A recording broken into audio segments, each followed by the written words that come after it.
Assalamualaikum warahmatullahi wabarakatuh. Sampurasun.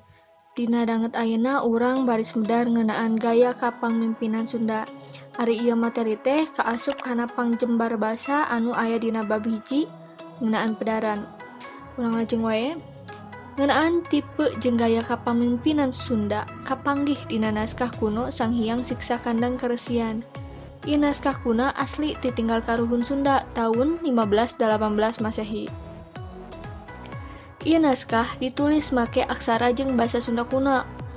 Disundakeun deui kana basa ayeuna ku Aca jeung Saleh Dana Sasmita dina tahun 1881. Ceuk eta naskah, kaharmonisan pamarentahan ayeuna nyaeta Tritangtu di bumi atawa hartina tilu panangtu kahirupan di bumi. Aya Sang Prabu, Sang Rama, jeung Sang Resi. Sang Prabu pamimpin roda pemerintahan eksekutif. Jadi anu ngajalankeun eta pemerintahan atau anu ngajalankeun kawijakan-kawijakan, contohna presiden.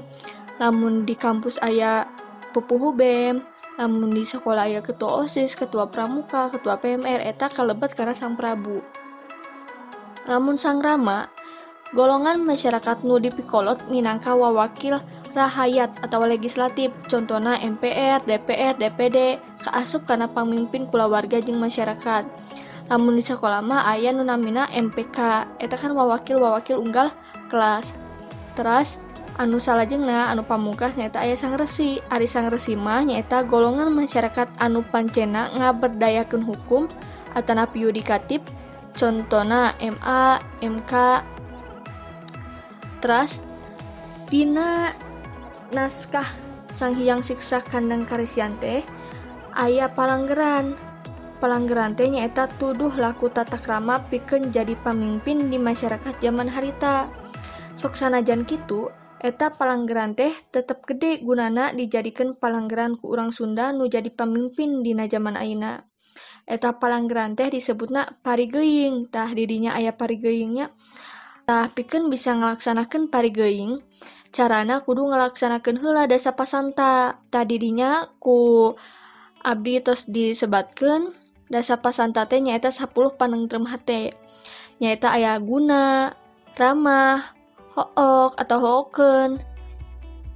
Terus aya pesok, asih, karunya atanapi karunia, aya mukpruk, aya ngulas, aya nyecep, jeung ngalaangen. Hartina kahiji guna. Hartina jelema nu diparentah kudu ngartieun naon gunana tinu nu diparentahkeun.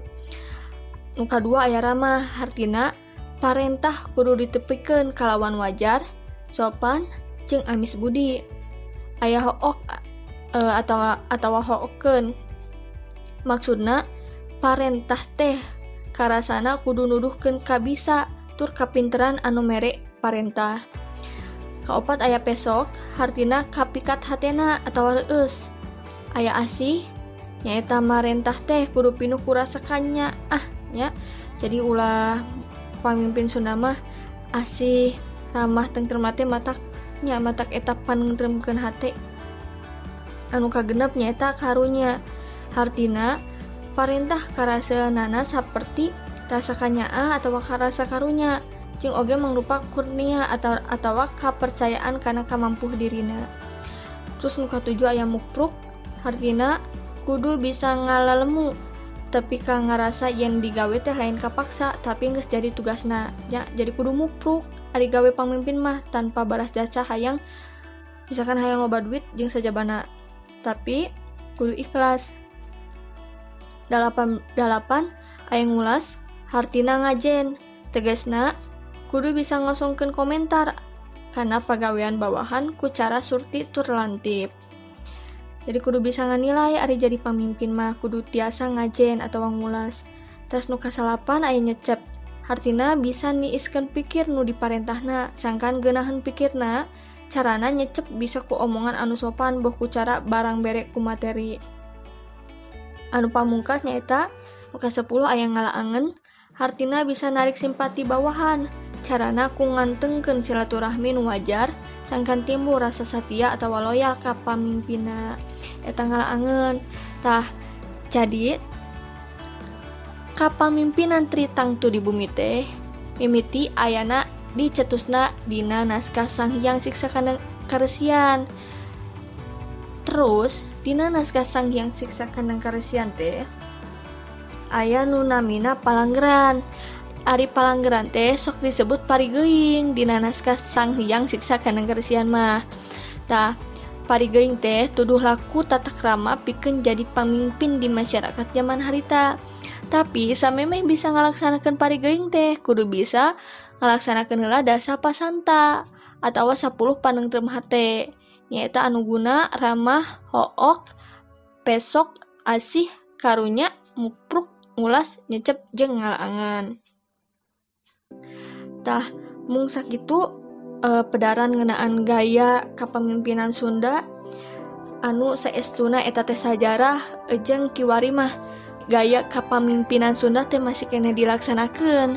Ku kituna para siswa para murang kalih anu nembe diajar mugia ieu ilmu teh tiasa mangpaat jaga, tiasa janten pibeukeulun keur jaga.